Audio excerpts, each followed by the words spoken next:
আজকের আলোচনায় আমরা একেবারে মানব অস্তিত্বের যে শেষ পরিণতি সেই দিকে একটু দৃষ্টি দেব। আমরা কথা বলবো মহাপ্রলয়ের সেই চূড়ান্ত দিন মানে কেয়ামত নিয়ে। হুম। এরপর পুনরুত্থান বা হাসর এবং শেষ বিচারের পরে যে অনন্ত জীবন, জান্নাত ও জাহান্নাম, সেগুলো নিয়েও। ঠিক। আমাদের এই গভীর পর্যালোচনার ভিত্তি হল কেয়ামাত, হাসর ও জান্নাত জাহান্নাম বইটির কিছু অংশ, যা মূলত কুরআন আর হাদিসে বর্ণনার উপরেই লেখা হয়েছে। হ্যাঁ, এই উৎসগুলো খুবই গুরুত্বপূর্ণ। আমাদের লক্ষ্য হল এই উৎসগুলোতে যে একটা ভয়াবহ মানে বিস্ময়কর ঘটনাক্রমের চিত্র দেওয়া হয়েছে সেগুলোকে একটু বোঝা, সেগুলোর ভেতরে তাৎপর্যটা কি তা জানার চেষ্টা করা। আসলেই বর্ণনাগুলো পড়লে গায়ে কাঁটা দেয়, জীবন্ত মনে হয়। হ্যাঁ, একই সাথে ভীতি জাগায়, আবার গভীর চিন্তাও আসে মনে। ঠিক। বেশ, তাহলে চলুন সরাসরি মূল বিষয়ে যাই, কি বলেন?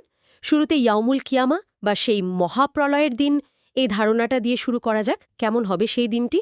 আচ্ছা। উৎসটিতে মানে বইটাতে নবী মোহাম্মদ সাল্লাল্লাহু আলাইহি ওয়াসাল্লামের একটা হাদিসের উদ্ধৃতি দিয়ে শুরু করা হয়েছে, যা ভয়াবহতার একটা চরম চিত্র তুলে ধরে। ওই হাদিসটা। বলা হচ্ছে, সেদিন মা তার কোলের দুধের শিশুকে এতটাই আতঙ্কে ভুলে যাবে যে তাকে ছুঁড়ে ফেলে দেবে।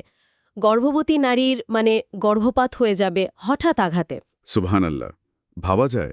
আর মানুষ নাকি দিকবিদিক জ্ঞান হারিয়ে ফেলবে, মাতালের মতো টলতে থাকবে, যদিও তারা আসলে মাতার থাকবে না, না, মাতাল থাকবে না। বরং আল্লাহর আযাবের প্রচণ্ডতায় তাদের এমন বিহ্বল করে ফেলবে। এটা তো আমাদের কল্পনারও বাইরে, তাই না? একদম। এটা আসলে আমাদের পার্থিব অভিজ্ঞতা দিয়ে বোঝা কঠিন। আর দেখুন, শুধু মানুষের আতঙ্কই না, পুরো মহাবিশ্বের একটা আমূল ওলটপালট হওয়ার কথাও বলা হয়েছে। হ্যাঁ হ্যাঁ, সেটাও আছে। যেমন ধরুন, আমাদের এই পরিচিত আকাশ, এটা নাকি সেদিন ভেঙে একেবারে চুরমার হয়ে যাবে। পাহাড়গুলো, বিশাল বিশাল পাহাড়গুলো উড়ন্ত ধূলিকণার মতো, মানে তুলোর মতো উড়তে থাকবে। তুলোর মতো? আর সমুদ্রে আগুন ধরে যাবে, চিন্তা করা যায়। পানির মধ্যে আগুন। অবিশ্বাস্য। আকাশের তারাগুলো সব খসে পড়বে, আলো নিভে যাবে, সূর্যটাও আলোহীন হয়ে যাবে, ম্লান। আর চাঁদ, ওটা খণ্ডবিখণ্ড হয়ে যাবে। মানে সোজা কথায় আমাদের চেনা জগতের কিছুই আর অবশিষ্ট থাকবে না। একটা চূড়ান্ত বিলয়। মানুষের তখন কি অবস্থা হবে? অসহায়।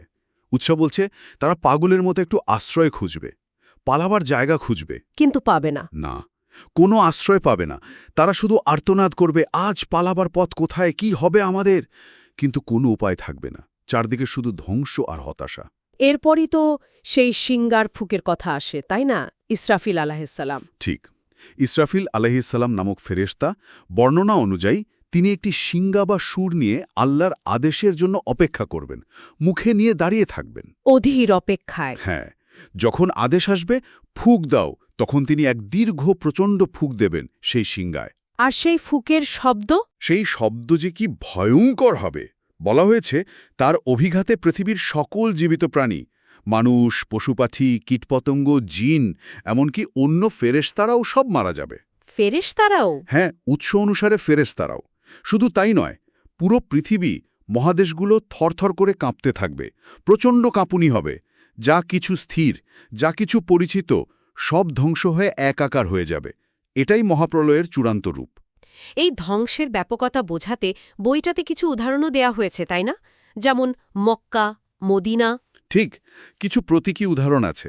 যেমন মক্কার পবিত্র কাবা, মদিনার মসজিদে নববী, ইস্তাম্বুলের আয়া সোফিয়া, লন্ডনের বিগ ব্যান, নিউ ইয়র্কের ওই সুউচ্চ ভবনগুলো, টোকিওর সব যন্ত্রপাতি। মানে পৃথিবীর বিখ্যাত সব স্থাপনা। হ্যাঁ, পরিচিত যা কিছু আছে আর কি, সবই সেদিন ধ্বংসস্তূপে পরিণত হবে। আফ্রিকা থেকে সাইবেরিয়া, পূর্ব থেকে পশ্চিম, কোনো প্রান্তেই বাদ যাবে না। এক কথায় সর্বজনীন ধ্বংস। প্রথম ফুকের পর তাহলে কিছুই থাকবে না? সূর্য, চন্দ্র, পৃথিবী? কিছুই না। সূর্য নেই, চন্দ্র নেই, তারা নেই, আকাশ নেই, পৃথিবীও নেই। কিচ্ছু না। থাকবেন কেবল এক আল্লাহ রাব্বুল আলামিন, যিনি চিরঞ্জীব, চিরস্থায়ী। তখন তিনি কি বলবেন? তখন তিনি একটা প্রশ্ন করবেন, কিন্তু উত্তর দেওয়ার মতো তো কেউ থাকবে না। তিনি প্রশ্ন করবেন, লিমানিল মুলকুল ইয়াউম, মানে আজ রাজত্ব কার? আর উত্তর? কোনো উত্তর আসবে না। তখন তিনি নিজেই জবাব দেবেন, লিল্লাহিল ওয়াহেদিল কাহ্হার, অর্থাৎ আজকের রাজত্ব কেবল এক আল্লাহর, যিনি এক এবং যিনি সব কিছুর উপর চূড়ান্ত ক্ষমতার অধিকারী। এটা তার একছত্র ক্ষমতার ঘোষণা। এরপর কতদিন বা কত বছর এভাবে থাকবে? সেটা কেউ জানে না। উৎস বলছে হতে পারে ৪০ বছর বা ৪০ দিন বা হয়তো ৪০,০০০ বছর, কে জানে। সময়ও তখন কেমন যেন থমকে যাবে, এক অসীম নীরবতা। এই নিস্তব্ধতার পরেই তো দ্বিতীয় পর্ব শুরু, পুনরুত্থান।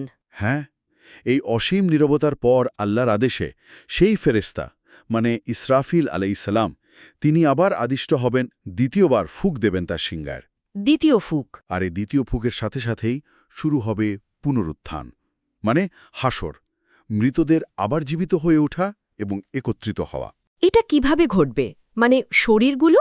এই ফুঁকের শব্দে পৃথিবীর সব কবর ফেটে যাবে, আর মানব ইতিহাসের প্রথম মানুষ আদম থেকে শুরু করে কেয়ামতের ঠিক আগের মুহূর্তে মারা যাওয়া শেষ মানুষটি পর্যন্ত সবাই আবার জীবন ফিরে পাবে। কিভাবে, মানে শরীরটা কিভাবে তৈরি হবে? উৎস বলছে প্রথমে ধূলিকণায় মিশে যাওয়া যে হাড়গুলো সেগুলো একত্রিত হবে, তারপর তাতে মাংস গজাবে, চামড়া তৈরি হবে, মানুষ আবার পূর্ণ শরীর নিয়ে দাঁড়িয়ে যাবে। কিন্তু উঠবে তো অন্যরকম অবস্থায়, মানে উৎস বলছে নগ্ন। হ্যাঁ, সম্পূর্ণ নগ্ন অবস্থায়, যেমন জন্মেছিল, আর ভীষণ ভীত থাকবে। কেউ ভয়ে কাঁপবে, কেউ আতঙ্কে চিৎকার করবে, কেউ আফসোস করে বলবে, ইয়া ওয়াইলানা, হায় আফসোস, কে আমাদের এই ঘুমের জায়গা থেকে উঠালো, এ কি হচ্ছে আমাদের সাথে। তারপর তাদের সবাইকে এক জায়গায় নেওয়া হবে। হ্যাঁ, হাঁকিয়ে নিয়ে যাওয়া হবে এক বিশাল, মানে একেবারে সমতল প্রান্তরে, যার নাম দেওয়া হয়েছে হাসরের ময়দান, মানে সমাবেশা মাঠ। আর সেখানকার অবস্থা, সেটাও তো ভয়াবহ। সে তো আরও ভয়াবহ। উৎস বলছে সেদিন সূর্য নেমে আসবে একদম কাছে, থাকবে মাথার মাত্র ১ মাইল বা এরকম কিছু দূরত্বে। মাত্র ১ মাইল? হ্যাঁ, তার যে প্রচণ্ড উত্তাপ, তাতে মানুষ গরমে ঘামতে থাকবে, অসহ্য গরম। আর সেই ঘাম? সেই ঘাম কারো পায়ের গোড়ালি পর্যন্ত, কারো হাঁটু, কারো কোমর পর্যন্ত, আবার কেউ নিজের ঘামের মধ্যেই নাকি পুরোপুরি ডুবে যাবে। ডুবে যাবে? এটা কিসের ভিত্তিতে? এটা নির্ভর করবে পৃথিবীতে তার করা কাজের উপর, মানে আমলের উপর। আর সবচেয়ে কঠিন ব্যাপার হলো, উৎস বলছে ওই একটা দিনের দৈর্ঘ্য হবে পৃথিবীর হিসাবে ৫০,০০০ বছরের সমান। ৫০,০০০ বছর একদিন? হ্যাঁ, এই দীর্ঘ অসহনীয় অপেক্ষা, এই যন্ত্রণায় মানুষ একসময় পাগল প্রায় হয়ে যাবে। তারা তখন আল্লাহর কাছে ফরিয়াদ করবে যেন বিচার শুরু করা হয়। তারা ভাববে জাহান্নামের শাস্তিও হয়তো এই অপেক্ষার চেয়ে ভালো। কি সাংঘাতিক অবস্থা! এরপর কি বিচার শুরু হবে, নাকি জাহান্নামকে আগে আনা হবে? বিচারে ঠিক আগে জাহান্নামকে সেই ময়দানে হাজির করা হবে, আর এর বর্ণনাটাও খুব ভয়ের। বলা হয়েছে তাকে টেনে আনা হবে ৭০,০০০ শিকল দিয়ে বেঁধে। ৭০,০০০ শিকল? হ্যাঁ, আর প্রত্যেকটা শিকল ধরে থাকবে ৭০,০০০ ফেরেশতা। আর জাহান্নাম নাকি তখন নিজে থেকেই গর্জন করতে থাকবে, রাগে ফুঁসতে থাকবে, যেন একটা ক্ষুধার্ত পশু তার শিকারকে ছিঁড়ে খেতে আসছে। এই দৃশ্য দেখেই পাপীরা ভয়ে আধমরা হয়ে যাবে। তারপর শুরু হবে আসল বিচার, আমলনামা দেওয়ার পালা। ঠিক, মানুষকে এরপর একে একে ডাকা হবে আর তাদের হাতে দেওয়া হবে তাদের আমলনামা, মানে পৃথিবীতে তাদের সব ভালো মন্দ কাজের রেকর্ড, একটা খাতা বা বই। যারা ভালো তারা কোন হাতে পাবে? যারা ভালো কাজ করেছে, আল্লাহর কথা মেনে চলেছে, তারা তাদের আমলনামা পাবে ডান হাতে। তারা সেদিন এত খুশি হবে, আনন্দে অন্যদের ডেকে ডেকে বলবে, এই দেখো, পড়ো আমার আমলনামা, আমি তো জানতামই যে এই দিন আসবে। তাদের মুখে থাকবে হাসি। আর যারা পাপী? যারা পাপী তারা পাবে বাম হাতে, অথবা কারো কারো ক্ষেত্রে পেছন দিক থেকে দেয়া হবে। তারা তখন চরম হতাশায়, লজ্জায়, ভয়ে চিৎকার করে উঠবে। কি বলবে তারা? তারা বলবে, ইয়া লাইতানি লাম তা কিতাবিয়া, হায় আফসোস, যদি আমাকে আমার এই আমলনামা দেওয়াই না হতো। ওয়ালাম আদ্রি মা হিসাবিয়া, যদি আমি নাই জানতাম আমার হিসাব কি। ইয়া লাইতাহা কানাতিল কাদিয়া, হায় আমার সেই প্রথম মৃত্যুটাই যদি শেষ হতো। তাদের আফসোসের কোনো সীমা থাকবে না। তখন কি তারা কোনো অজুহাত দেওয়ার চেষ্টা করবে? হ্যাঁ, উৎস বলছে কেউ হয়তো মরিয়া হয়ে বলবে, হে রব, আমি তো আসলে কিছুই করিনি, এসব মিথ্যা। কিন্তু আল্লাহ? আল্লাহ তাদের কথা বলার ক্ষমতাই কেড়ে নেবেন, তাদের মুখে মোহর মেরে দেবেন, মুখ বন্ধ করে দেবেন। তাহলে সাক্ষ্য দেবে কে? আর ঠিক তখনই ঘটবে সেই অভাবনীয় ঘটনাটা। কোনো বাইরের সাক্ষী লাগবে না, তার নিজের শরীরের অঙ্গপ্রত্যঙ্গই তার বিরুদ্ধে সাক্ষ্য দেবে। নিজের অঙ্গ কিভাবে? হ্যাঁ, তার হাত বলবে, এই হাত দিয়ে অন্যায় করেছি, হারাম ধরেছি, মেরেছি, পা বলবে এই পা দিয়ে পাপের পথে হেঁটেছি, চোখ বলবে যা দেখা হারাম ছিল তা দেখেছি, কান বলবে গীবাত শুনেছি, অশ্লীল কথা শুনেছে। জিহ্বাও। এমনকি জিহ্বা যা দিয়ে মিথ্যা বলতে চেয়েছিল সেটাও তার বিরুদ্ধে সাক্ষ্য দেবে, বলবে এই জিহ্বা মিথ্যা বলেছে, গীবাত করেছে, গালি দিয়েছে। মানে নিজের শরীরই সেদিন নিজের অপরাধের সবচেয়ে বড় প্রমাণ হয়ে দাঁড়াবে, অখণ্ডনীয় প্রমাণ। এরপরে কি আল্লাহর চূড়ান্ত রায়? হ্যাঁ, এরপর আল্লাহ তার চূড়ান্ত ন্যায় বিচার প্রতিষ্ঠা করবেন। তিনি ঘোষণা করবেন, যেমনটা উৎসে বলা হয়েছে, ফমাইয়া আমাল মিসকালা জাররাতিন খাইরাইয়ারাহ ওয়ামাইয়া আমাল মিসকালা জাররাতিন শাররাইয়ারাহ। এর মানে কি? মানে হল, যে ব্যক্তি বিন্দু পরিমাণ বা অনুপরিমাণ ভালো কাজ করেছে সে তা দেখতে পাবে, আর যে ব্যক্তি বিন্দু পরিমাণ বা অনুপরিমাণ মন্দ কাজ করেছে সেও তা দেখতে পাবে। কিছুই বাদ যাবে না, সব কিছু নিখুঁত হিসাব হবে এবং তার প্রতিদান বা শাস্তি দেওয়া হবে। আচ্ছা, একটা উৎসে কি কোনো পরিসংখ্যান আছে? মানে কতজন জান্নাতে বা জাহান্নামে যাবে? হ্যাঁ, একটা হাদিসের সূত্রে একটা পরিসংখ্যানের কথা উল্লেখ করা হয়েছে, যা শুনলে সত্যি ভয় লাগে। বলা হয়েছে আদম আল্লাহর সন্তানদের মধ্য থেকে, মানে পুরো মানবজাতি থেকে, প্রতি হাজারে নাকি ৯৯৯ জনই জাহান্নামে যাবে। প্রতি হাজারে ৯৯৯ জন? হ্যাঁ, এটা আসলে এস্টিমেটেডর একটা তথ্য। তবে এখানে আল্লাহর রহমতের কথাও মনে রাখতে হবে। এটাও বলা হয়েছে যে আল্লাহর অসীম দয়ায় বহু মানুষ শেষ পর্যন্ত ক্ষমা পাবে, জাহান্নাম থেকে মুক্তি পেয়ে জান্নাতে যাবে। তাই শুধু ভয় নয়, আশাও আছে। যারা শেষ পর্যন্ত জাহান্নামে যাবে তাদের শাস্তির বিবরণ কেমন দেওয়া হয়েছে? উফ, সেগুলোর বিবরণ অত্যন্ত কঠোর। যেমন ধরুন খাবার। খাবার? জাহান্নামে খাবার? হ্যাঁ, খাবার হিসেবে দেওয়া হবে জাক্কুম নামে এক ধরনের গাছের ফল, যা হবে ভয়ানক তেতো, বিষাক্ত আর কাঁটাযুক্ত। বলা হয়েছে ওটা খেলে পেট নাকি ফুটন্ত পানির কড়াইয়ের মতো টকবক করবে। নাউজুবিল্লাহ। আর পানীয়? পানীয় হিসেবে থাকবে ফুটন্ত গরম পানি, যা নাড়িভুড়ি গলিয়ে দেবে। থাকবে গলিত পুজ আর রক্ত, আবার গলিত তামার মতো উত্তপ্ত তরল। আর আগুন? আগুন তো আছেই। একদিকে পৃথিবীর আগুনের চেয়ে ৭০ গুণ বেশি উত্তপ্ত আগুন, আবার অন্যদিকে থাকবে জামহারির, মানে হাড় কাঁপানো কনকনে ঠান্ডা। চরম বৈপরীত্য। আর এই শাস্তি কি চলতেই থাকবে? হ্যাঁ, এটাই সবচেয়ে ভয়াবহ।